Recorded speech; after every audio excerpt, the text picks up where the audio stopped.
Assalamualaikum, you are watching Ariba Fatma from channel New BS Education. Today we will cover a topic from Cross Cultural Communicational and Translational Skills, the course code EWRT 102. Today's topic of our discussion will be Theory of Meaning. असल में ये thick translation का ही एक सब topic है, but इसकी separate video upload कर रही हूँ बिकॉज़ वो वाली वीडियो काफ़ी लेंथी हो गई थी। और दूसरी बात ये कि ये थोड़ा ब्रीफली समझाने वाला टॉपिक है। हम इसको स्टार्ट करते हैं। सबसे पहले हम लोग देख लेते हैं कि थ्योरी ऑफ मीनिंग असल में है क्या। ये एक बहुत ही ब्रीफ सी अटैम्प्ट है, किस लिए, ताकि हम लोग एक जो हर वर्ड का, हर सिंबल, हर फ्रेज़ या हर सेंटेंस का इवन जो एक हम कहते हैं उसे, तो उसको कहने के पीछे हमारा कोई मकसद होता है या हम जो कह रहे हैं उसका कोई ना कोई मीनिंग बन रहा होता है। हर सिंबल का कोई ना कोई उसकी डेफिनेशन या उसका पर्पस होता है, उसको कहने की कोई ना कोई इंटेंशन होती है। तो ये थ्योरी क्या करती है, ये एक अटैम्प्ट है जो कि उन वर्ड्स को, उन फ्रेजेस को, उन सिंबल्स को एक एडिकेट सा मीनिंग देती है या उनको एक उनका थ्योरेटिकल अकाउंट बनाती है, यानी उनको बेसिकली ये मीनिंग्स प्रोवाइड कर रही होती है। इसको हम कहते हैं कि ये थ्योरी ऑफ मीनिंग है। An attempt to find and educate theoretical account of meanings of words, phrases and sentences and even symbols to their meanings। तो ये है हमारी थ्योरी ऑफ मीनिंग। फिर इसके बाद आ जाता है हमारे पास एक और डेफिनेशन, एक एब्रीविएशन है हमारे पास, जिसे हम कहते हैं सिग्निफिकेशन।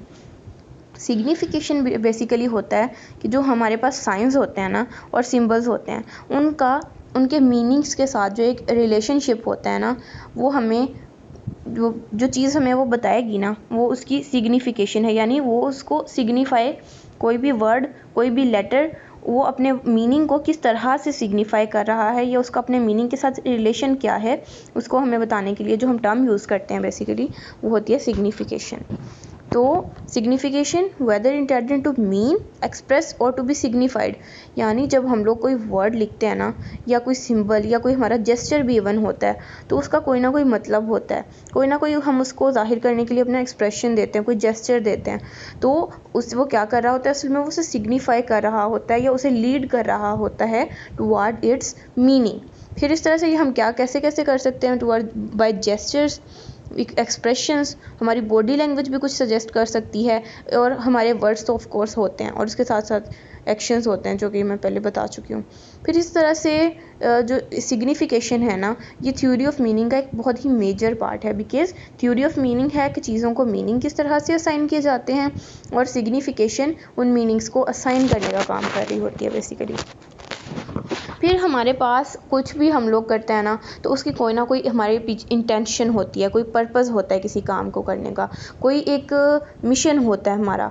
तो जब हम लोग किसी भी चीज़ को कोई मीनिंग्स असाइन कर रहे हैं ना बेसिकली, तो मीनिंग्स को सिग्निफाई कर रहे हैं, तो हमारी दो तरह की मेनली इंटेंशंस हो सकती हैं। The first one is literal intention and the second one is literary intention. पहले हम लोग देख लेते हैं कि लिटरल इंटेंशंस क्या होती हैं। ये असल में डायरेक्ट भी हो सकती हैं और इनडायरेक्ट भी हो सकती हैं, लेकिन very difficult to distinguish that either a piece of text with literal translation is direct और इनडायरेक्ट।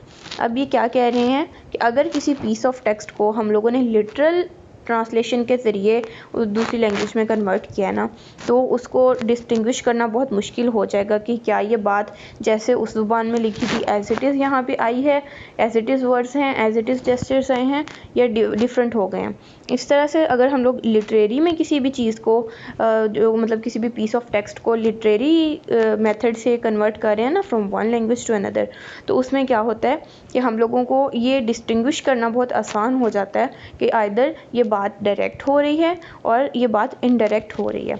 बेसिकली मैं जो लिटरल और लिटरेरी का डिफरेंस है वो मैं पहले भी बता चुकी हूँ कि लिटरल ट्रांसलेशन होती है वर्ड टू वर्ड ट्रांसलेशन। जब हम वर्ड टू वर्ड ट्रांसलेशन करेंगे ना, तो वहाँ पे थोड़ा डिफ़िकल्ट हो जाता है कि आइदर ये बात डायरेक्ट हो रही है या इनडायरेक्ट हो रही है। और जो लिटरेरी ट्रांसलेशन होती है ना, वो होती है बेसिकली जब हम किसी चीज़ के थीम को ट्रांसफ़र कर रहे होते हैं, किसी के थीम को ट्रांसलेट कर रहे होते हैं, या हम लोग उसके आइडिया में ही आगे ट्रांसफ़र कर रहे होते हैं, तो वो बेसिकली लिटरेरी ट्रांसलेशन होती है। इसमें हमारे लिए इजी हो जाता है कि आइदर हम आसानी से डिस्टिंग्विश कर सकते हैं, आइडेंटिफाई कर सकते हैं कि जो बात अभी कही जा रही है ट्रांसलेटेड टेक्स्ट में, वो डायरेक्ट है या इनडायरेक्ट है। फिर इसके बाद हमारे पास दो तरह के स्पीच एक्ट्स होते हैं, जैसे मैं पीछे बात कर रही थी लिटरल और लिटरेरी इंटेंशंस के साथ इनको रिलेट करके। तो अब यहाँ पे हम लोग देख लेते हैं कि स्पीच एक्ट्स जो हैं वो बेसिकली दो तरह के हैं। डायरेक्ट होता है कि एज इट इज़, जैसे बात हुई है ना उसे ऐसे बयान कर देना। तो इसमें क्या होता है कि जो मेन पॉइंट या बॉडी होती है ना किसी भी सेइंग की, किसी भी अटरेंस या किसी भी बात की, मेनली वो क्या होता है कि वो उसको एक्सप्लेन किया जाता है बाय लिटरल इंटेंशंस और लिटरल ट्रांसलेशन, यानी वर्ड टू वर्ड। क्योंकि एज इट इज़ है ना, तो उसमें हम लोग बेसिकली क्या करते हैं, वर्ड्स को एज इट इज़ बस ट्रांसलेट करके उसका तर्जुमा लिख देते हैं दूसरी ज़ुबान में। यहाँ पे आइडिया को ज़्यादा कंसर्न नहीं किया जाता। फिर सेकेंडली हमारे पास आ जाती है इनडायरेक्ट स्पीच एक्ट, जिसमें हम लोग क्या करते हैं कि डिफरेंट भी हो सकते हैं, बट जो आइडिया है ना ये सिमिलर होना चाहिए। आइडिया सिमिलर रहेगा बट मतलब डिफरेंशिएट या डेविएट कर सकता है, लेकिन मोस्टली सेम ही रहता है इनडायरेक्ट में। और इसमें मेन बात इसकी ये है कि ये इसको हम लोग एक्सप्लेन कर सकते हैं लिटरेरी से भी और लिटरल से भी, लेकिन मोस्टली हम इसे लिटरेरी ट्रांसलेशन या लिटरेरी इंटेंशन से एक्सप्लेन कर रहे होते हैं। इनडायरेक्ट स्पीच एक्ट होते हैं जो कि हम लोग जिनका आइडिया जो है ना वो एज इट इज़ ट्रांसफ़र करते हैं, बट उसमें मीनिंग्स का या उसमें जो वर्ड्स हैं ना उनकी चेंजिंग्स आ सकती हैं। आई होप आप लोगों को ये समझ आ गई होगी। अब आगे हम लोग थोड़ा सा देख लेते हैं कि जो मेन यूज़ है ना थिक ट्रांसलेशन का वो कहाँ कहाँ पे हो सकता है।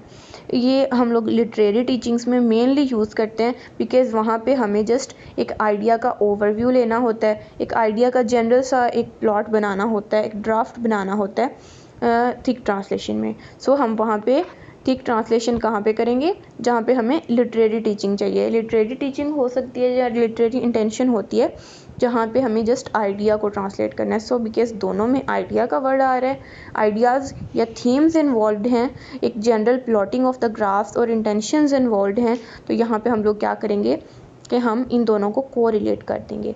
जहाँ पे थिक ट्रांसलेशन का वर्ड आएगा तो हम वहाँ पे ये कह सकते हैं इजीली कि ये लिटरेरी इंटेंशंस के लिए मेनली यूज़ होगा।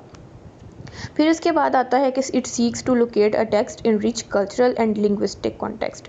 ये मैं पिछली वीडियो में भी बता चुकी हूँ कि जब हम लोग थिक ट्रांसलेशन करते हैं ना तो हम लोग उसमें ग्लोसिंग करते हैं, हम लोग उसमें एनोटेशंस करते हैं, और जब भी कहीं पे ग्लोसिंग होती है ना तो हम लोग वहाँ पे कुछ ना कुछ एडिशन कर रहे होते हैं। किसी भी लिहाज से, वो लैंग्वेज के हिसाब से हो सकता है, कल्चर के हिसाब से, किसी एरा के हिसाब से, किसी ख़ास पर्सपेक्टिव में वर्ड्स मीनिंग्स हो सकते हैं, वर्ड्स ऑपोजिट्स हो सकते हैं, उससे रिलेटेड कुछ और चीज़ें हो सकती हैं।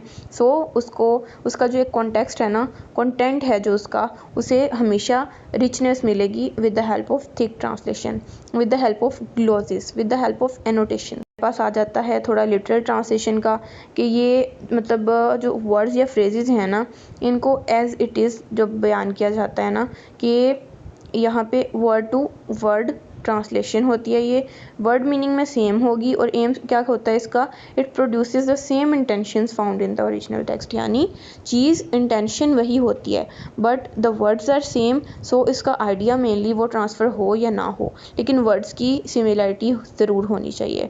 और ये मतलब एक सिर्फ मैटर ऑफ लक ही हो सकता है कि जो एक इंटेंशंस है ना वो मतलब सोर्स टेक्स्ट में भी सेम रहें, और लिटरल ट्रांसलेशन के बाद वो टारगेट टेक्स्ट में भी जो इंटेंशंस हैं या पर्पस है वही सेम रहे, बट मोस्टली ऐसा होता नहीं है।